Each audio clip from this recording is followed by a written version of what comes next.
వందే మాతరం గీతం రచించి 150 సంవత్సరాలు పూర్తయిన సందర్భంగా సిద్దిపేట జిల్లా గజ్వేల్ పట్టణంలోని ఇందిరా పార్కు చౌరస్తాలో అన్ని రాజకీయ పార్టీల నాయకులు, పాఠశాల విద్యార్థులు, ప్రజలు కులమతాలకు అతీతంగా వందే మాతరం గేయాన్ని ఆలపించారు. సుమారు 100 మీటర్ల జాతీయ జెండాను ప్రదర్శిస్తూ భారత్ మాతాకి జై అంటూ నినాదాలు చేశారు. కార్యక్రమంలో ముఖ్య అతిథిగా డాక్టర్ నరేష్ బాబు పాల్గొని మాట్లాడారు. బంకిం చంద్ర చటర్జీ 1875 సంవత్సరంలో రచించిన వందే మాతరం గేయం మొదటగా ఆనందమఠ్ నవలలో ప్రచురితమైందన్నారు. భరతమాత తల్లిగా దేశంలోని ప్రజలు కులమతాలకు అతీతంగా, వర్గ ప్రాంతాలకు అతీతంగా అందరూ భరతమాత పుత్రులమనే భావనతో మెలగాల్సిన అవసరం ఉందన్నారు. భారతదేశ అభివృద్ధి కోసం స్వదేశీ వస్తువులు మాత్రమే వాడాలని, విదేశీ వస్తువులను బహిష్కరించాలని కోరారు.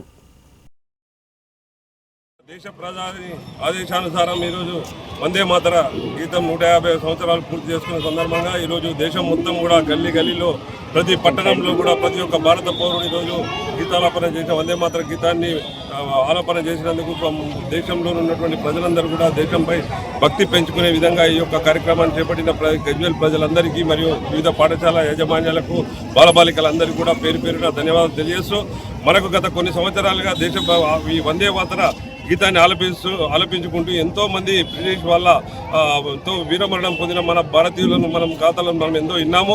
ఈరోజు మనం నేర్పవలసింది ఒకటే, మన భావితరాలకు ఈ వందే మాతర గీతంలో ఉన్నటువంటి శక్తిని మనం ముందున్న మన విద్యార్థులకు, మనం రాబోయే మన పిల్లలకు కూడా దేశభక్తి పట్ల ప్రేమను పెంచాలని కూడా అందరినీ కోరుతూ 1875 సంవత్సరంలో బెంగాల్ రచయిత చదివినటువంటి బంకిం చంద్ర చటర్జీ ఈ వందే మాతర గీతాన్ని రాయడం జరిగింది. ఆయన రాసినటువంటి ఆనంద మఠం అనే నవల లోపల ఈ వందే మాతర గీతం ఉంది. 1905 సంవత్సరం లోపల బెంగాల్ విభజనకు వ్యతిరేకంగా ఈ వందే మాతరం అనే ఉద్యమం ఒక ప్రముఖ పాత్ర పోషించడం జరిగింది. ఈ వందే మాతరం గీతం లోపల మొత్తం 6 చరణాలు ఉంటాయి.